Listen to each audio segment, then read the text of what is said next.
हम लोगों की मांगने की आदत है। आदत आदत दो प्रकार की होती है। एक आदत होती है अपनी बनाई हुई, और एक आदत होती है स्वाभाविक। जैसे चाय, सिगरेट, शराब, कोई चीज की लत पड़ जाए, लत उसको आदत कहते हैं। अरे ऐसे ही हाथ पैर हिलाने की आदत, बहुत से लोग बैठे बैठे ऐसे करते रहते हैं बिला वजह। कुछ लोग ऐसे ऐसे ऐसे करते रहते हैं। ये अपनी बनाई हुई आदत है। प्रायः सब में कोई न कोई आदत होती है, वो अपनी बनाई हुई। और एक आदत होती है नेचुरल। तो नेचुरल आनंद की आदत तो सबकी एक सी है, बाकी आदत सबकी अलग अलग है। आनंद की आदत, आनंद मांगना, ये नेचर है, इसको कोई मिटा नहीं सकता। आनंद की भूख, आनंद की प्यास, ये नेचर है, क्योंकि हम आनंद ब्रह्म के अंश हैं। अब आनंद जहां हम मानेंगे, वो सामान मांगेंगे। इसमें भिन्नता है। कोई किसी चीज में आनंद मानता है, वो सामान मांगेगा। दूसरा दूसरी चीज में आनंद मानता है, वो चीज मांगेगा। सबकी अलग अलग सामान की डिमांड है, लेकिन नेचुरल आनंद के मांगने की आदत के कारण।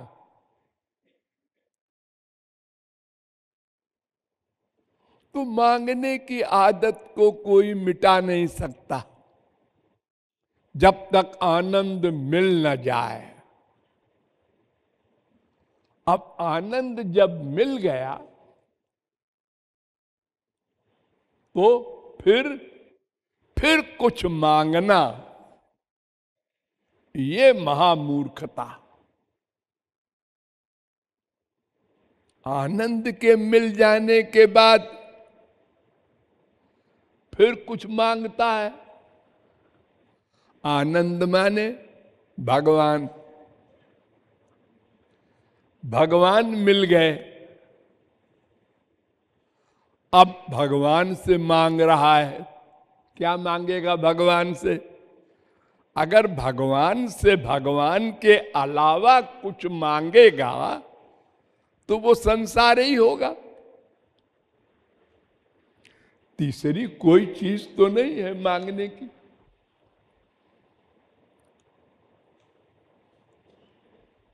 और संसार मांगे भगवान से, ये तो पागल ही नहीं, महापागल का काम है। फिर भी लोग मांगते हैं नासमझी से। तो भगवान उनसे बहुत खुश होते हैं जो संसार मांगते हैं। मैंने कल बताया था ना कि अगर भगवान से भगवान का प्रेम न मांगा और कुछ मांगा तो भगवान को बड़ा आराम रहता है। ले जा, मेरी छुट्टी।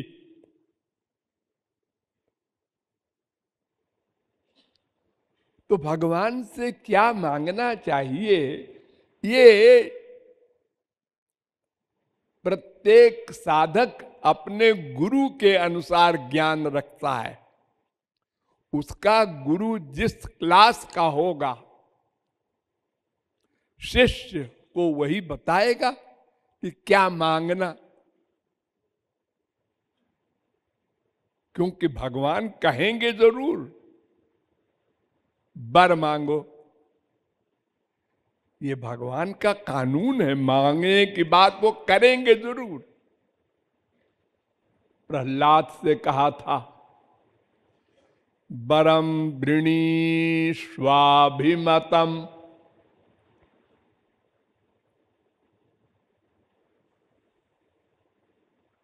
बेटा वर मांगो।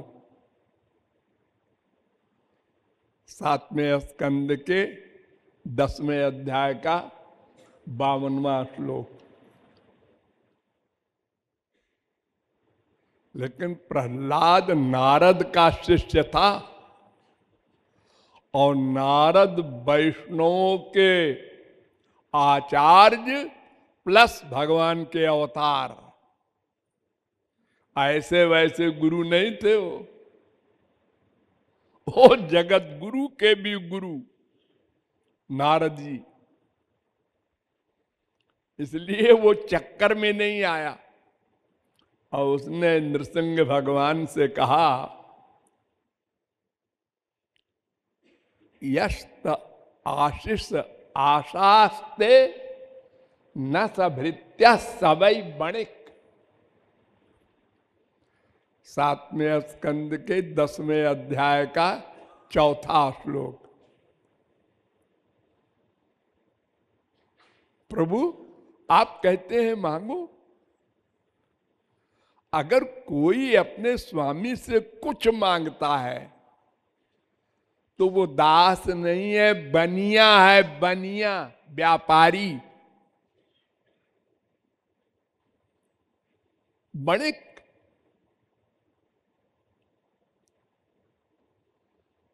अरे दास माने सेवा करने वाला, तुमको क्या हक है मांगने का?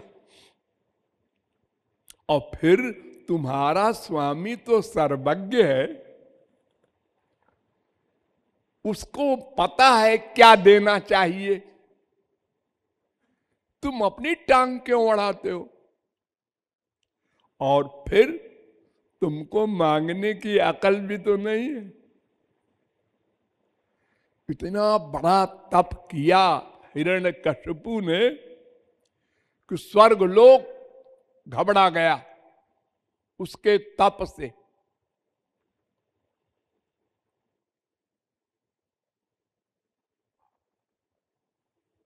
लेकिन वर क्या मांगा? न जमीन में मरे, न आसमान में मरे, न मनुष्य से मरे, न पशु से मरे। बड़ा लंबा। भगवान ने कहा अच्छा है और मांग ले, मैं मारूंगा तुझको और तेरे वर जो तुझको मिला है इसके अनुसार मारूंगा। बता बता के कि देख तूने ये कहा था ना, हाँ इसके अलावा मैं मार रहा हूं। तो मनुष्य कितने बड़ा बुद्धिमान हो जाए, भला हो भगवान का मुकाबला करेगा?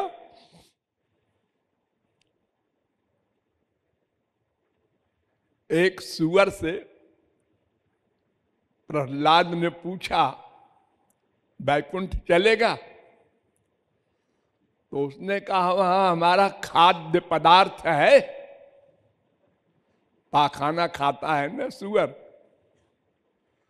तो वो कहता है कि हमारा खाद्य पदार्थ वहां पर मिलता है।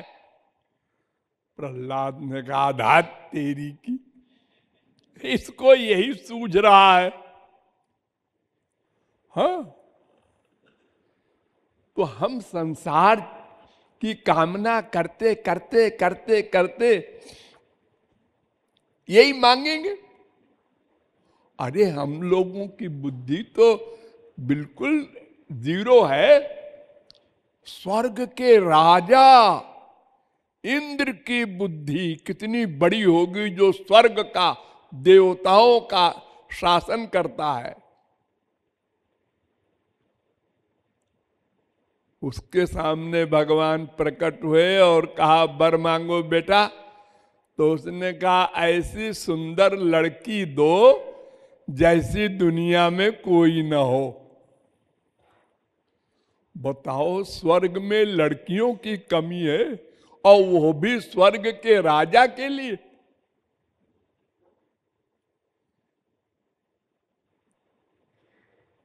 तमाम मेनका वगैरह अप्सराएं उसके यहां।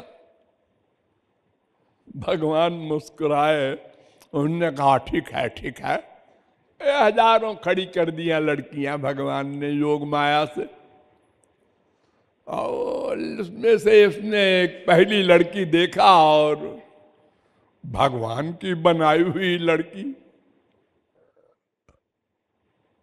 और उसने कहा इसको दे दीजिए। उन्होंने कहा ले जाओ। तो गुरु के पास गया प्रणाम करने, आशीर्वाद के लिए।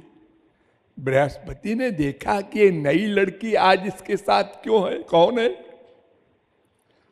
तो उसने पूछा क्यों रे, ये लड़की कौन है, आज नई नई आई है स्वर्ग में? तो उन्होंने कहा गुरुजी वो भगवान मिले थे, उन्होंने कहा वर मांगो, तो फिर मैंने मांगा। तो फिर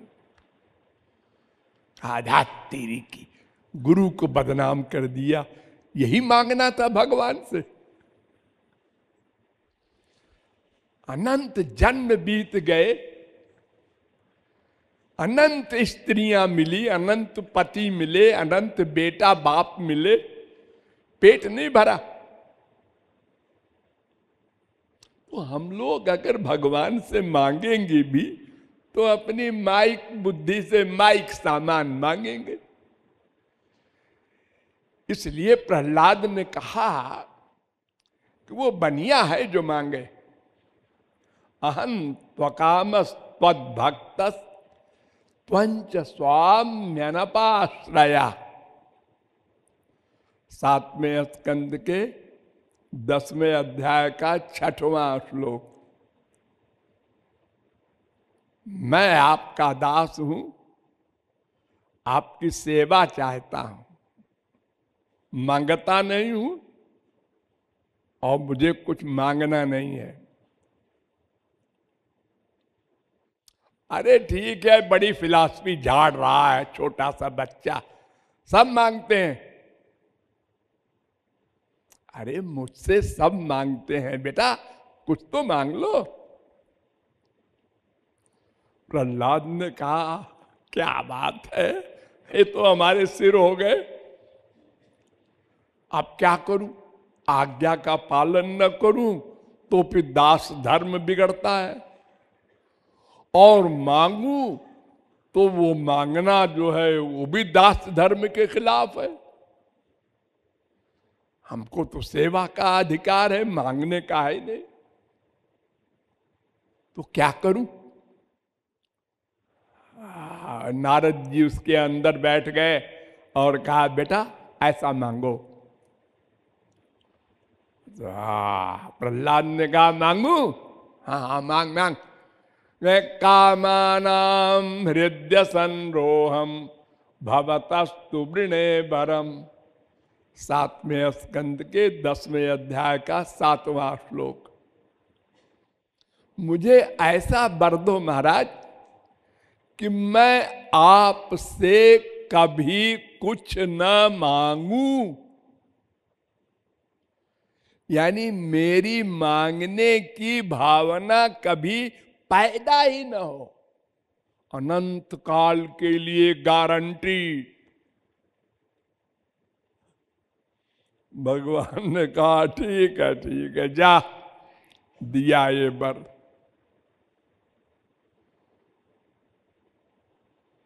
प्रहलाद ने कहा और कुछ कहूं महाराज? हाँ हाँ कह दे, जो और चाहता है कहना। उसने कहा महाराज इंद्रियाणि मन प्राण आत्मा धर्मो धृतिर्मति ह्री श्री तेज स्मृति सत्यम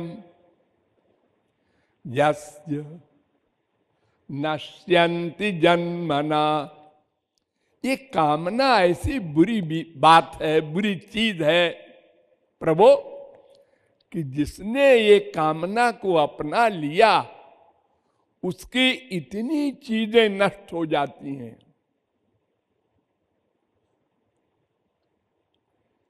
इंद्रियों की शक्ति, मन की शक्ति, प्राण की शक्ति और धैर्य, लज्जा, कांति सब नष्ट हो जाता है। वो दीन बन जाता है, भिखारी।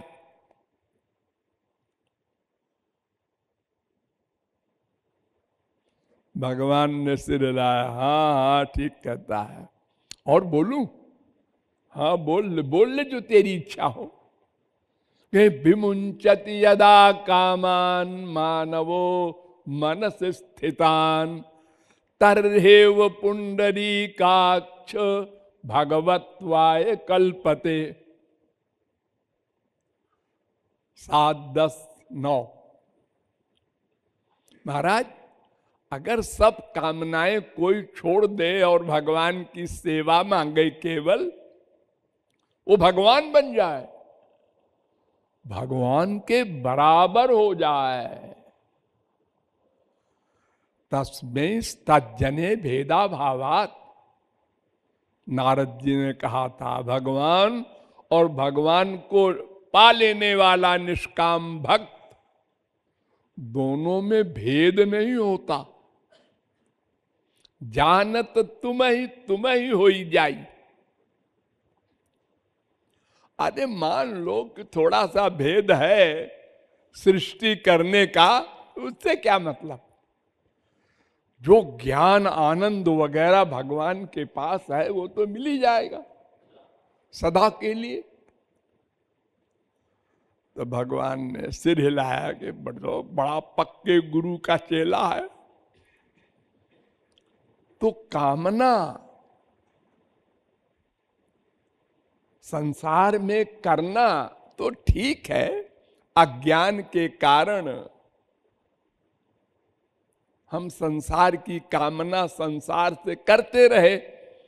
लेकिन जब ये तत्व ज्ञान हो गया कि संसार में आनंद नहीं है और भगवान की ओर चल पड़े और भगवत प्राप्ति भी कर लिया, तो अब तो कम से कम ये पक्का समझ ले कि मांगना नहीं है, कुछ देना है। अब देना है, देना, लेने की कामना नहीं। जिस दिन देने की कामना पैदा हो जाएगी, समझ लो आज हमारा दिन बना।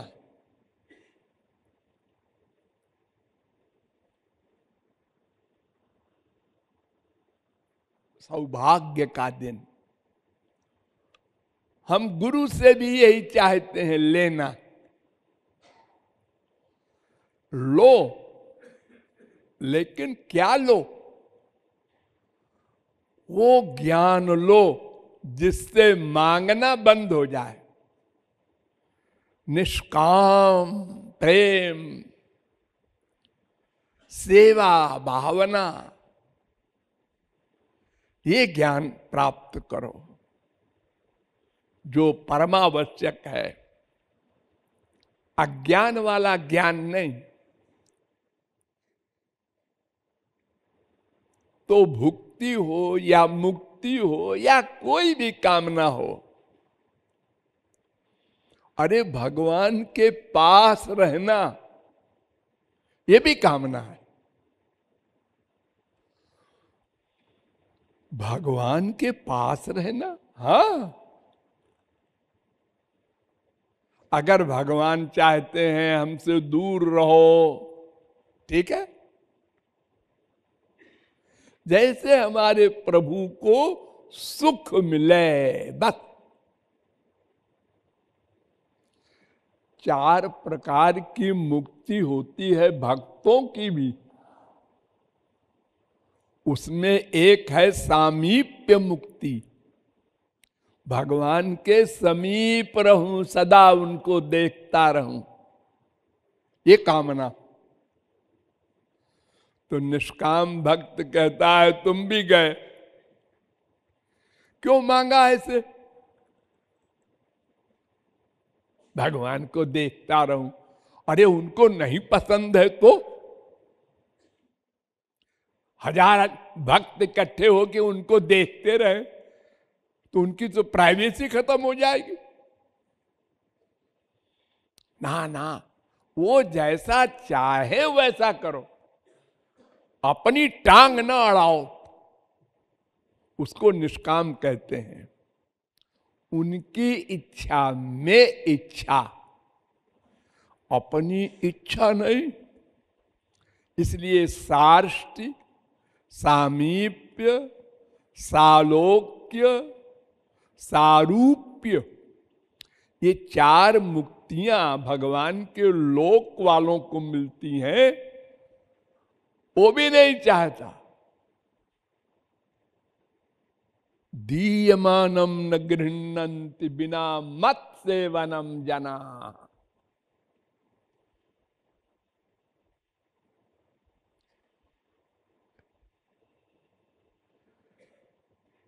तीन 29-11, जो तत्वज्ञ सच्चा भक्त होता है वो देने पर नहीं लेता, देने पर भी मांगने की कौन कहे, ये नहीं चाहिए।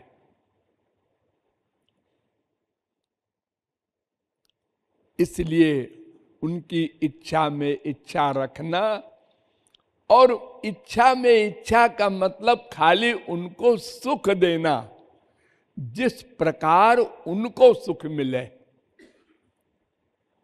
बस हो गया।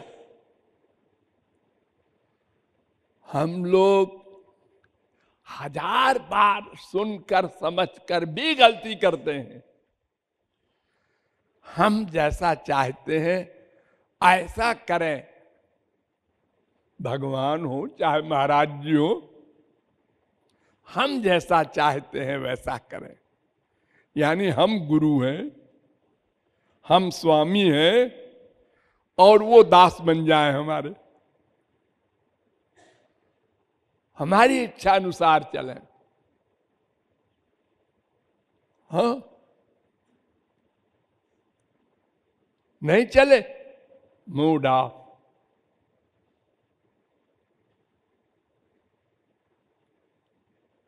बड़े बड़े लेक्चरर बने हैं जो हमारे प्रचारक, वो गलती करते हैं, अपराध करते हैं, फील करते हैं।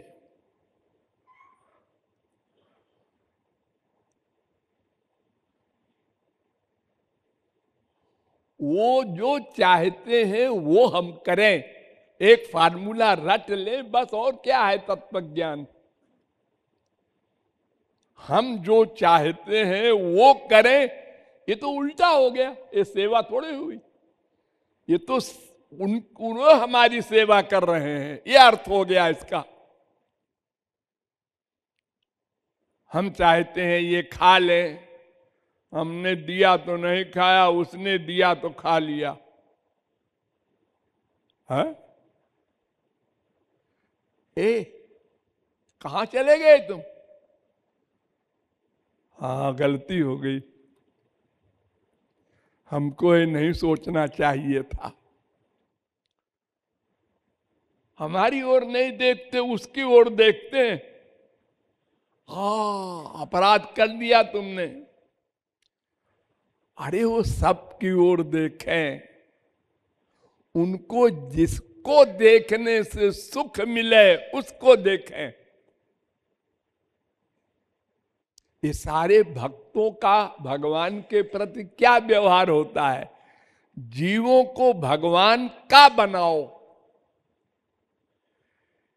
ये जीव भगवान से प्यार करे, भगवान इससे प्यार करें।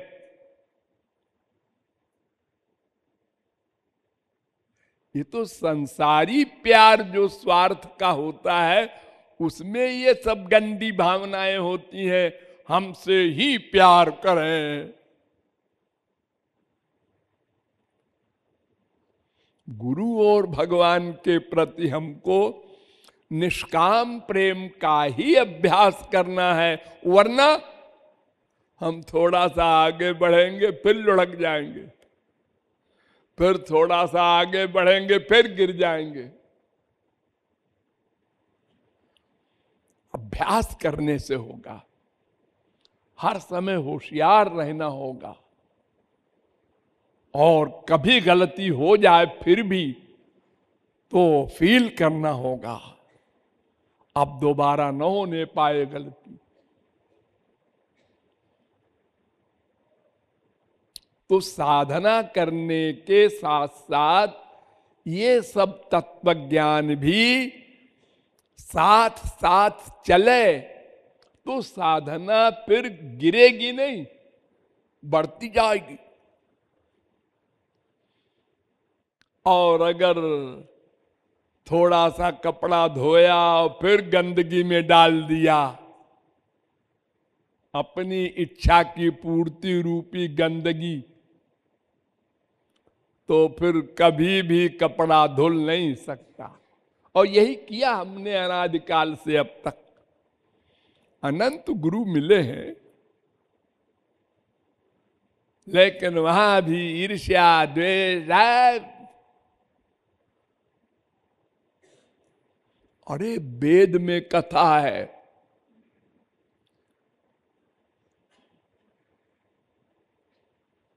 गुरु जी वेद पढ़ा रहे हैं और जनक आगे बैठे हैं, उनको आगे बिठाते हैं गुरु जी।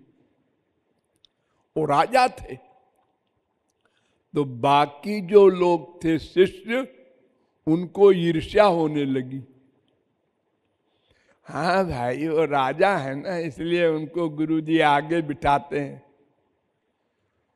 अरे देखो, हम लेक्चर दे रहे हैं, सब सुन रहे हैं, अब कोई तो आगे बैठेगा। हम थोड़ी सी एक्टिंग कर देते हैं कि जो बेचारे इंग्लैंड, अमेरिका, कनाडा से आए हैं, इनको आगे बिठाओ, थोड़ा सा लाड़ कर देते हैं। लेकिन अगर कोई विदेशी ना हो, मान लो सब इंडियाई के बैठे हैं, तो कोई तो आगे बैठेगा ही, और कुछ तो पीछे बैठेंगे ही। लेकिन जनक को खास तौर से आगे बिठाते थे गुरुजी, इसलिए ईर्ष्या हो गई सतयुग में।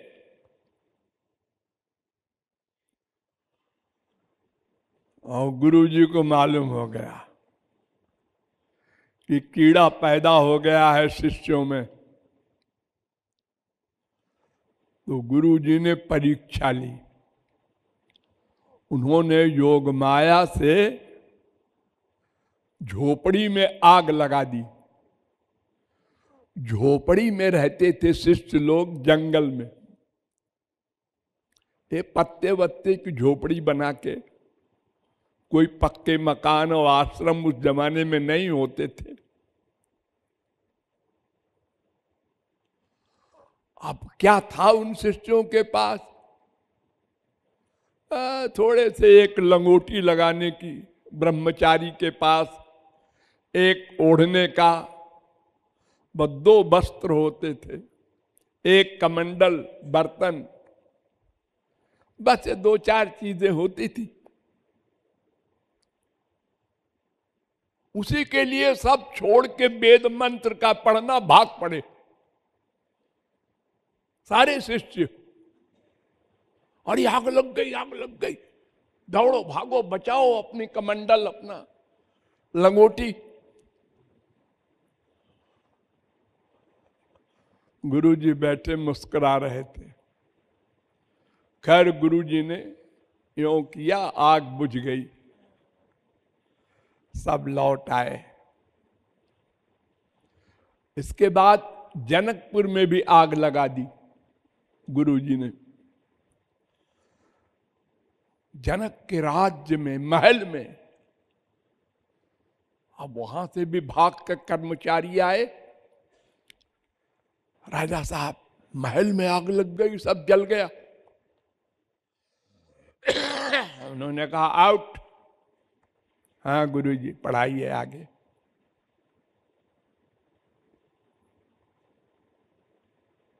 शिष्यों ने देखा कि अरे सब इनकी रानियां और सब महल जल गया, बता रहे हैं कर्मचारी, और ये कहते हैं आउट, बाहर जाओ, डिस्टर्ब न करो। गुरुजी आगे पढ़ाइए, इस वेद मंत्र का क्या अर्थ है।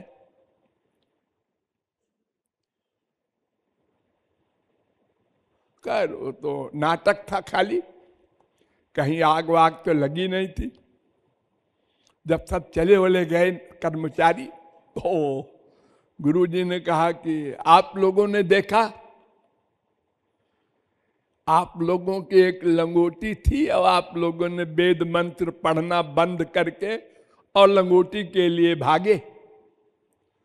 और ये जनक जिसका पूरा महल जल गया, ये खबर पाकर भी अब वो टस से नस नहीं हुआ और वेद मंत्र पढ़ाने को प्रेस कर रहा है हमको। ये आप लोगों में और जनक में अंतर है, इसलिए मैं आगे बिठाता हूं उसको। ऐसे ही हर व्यक्ति को ये सोचना चाहिए कि अगर किसी पर गुरुजी विशेष कृपा कर रहे हैं तो इसका मतलब उसका अंतःकरण अधिक शुद्ध है, अधिक शरणागत है, बजाय ये सोचने के और नामापराध कर बैठता है गुरुजी के प्रति कि वो पक्षपात करते हैं, पार्शियलिटी है, वो बड़ा आदमी है। कोई न कोई एक पॉइंट निकाल करके अपराध कर बैठते हैं।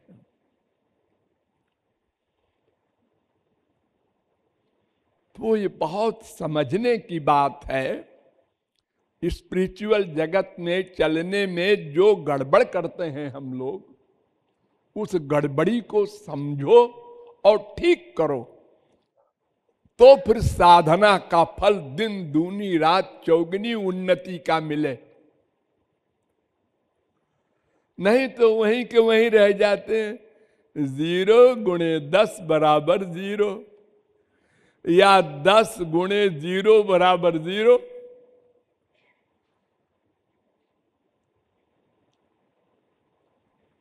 तो वही यहां पर ये कृपालु लिख रहा है कि हम भगवान की इच्छा में इच्छा रखें, उनका केवल सुख चाहें। तो भगवान तो खैर जब मिलेंगे तब मिलेंगे, पहले गुरु से हमें रिहर्सल करें, अभ्यास करें, तो फिर ये अभ्यास भगवान के लोक में भी काम देगा। और अगर हम नहीं मानते इस बात को, तो फिर अनंत कोटि जगत गुरु मिले, अनंत कोटि तत्व ज्ञान मिले, हम बार बार अपराध करते जाएंगे और पतन होता जाएगा और वहीं के वहीं खड़े रहेंगे और 84 लाख का चक्कर समाप्त नहीं होगा। हाँ।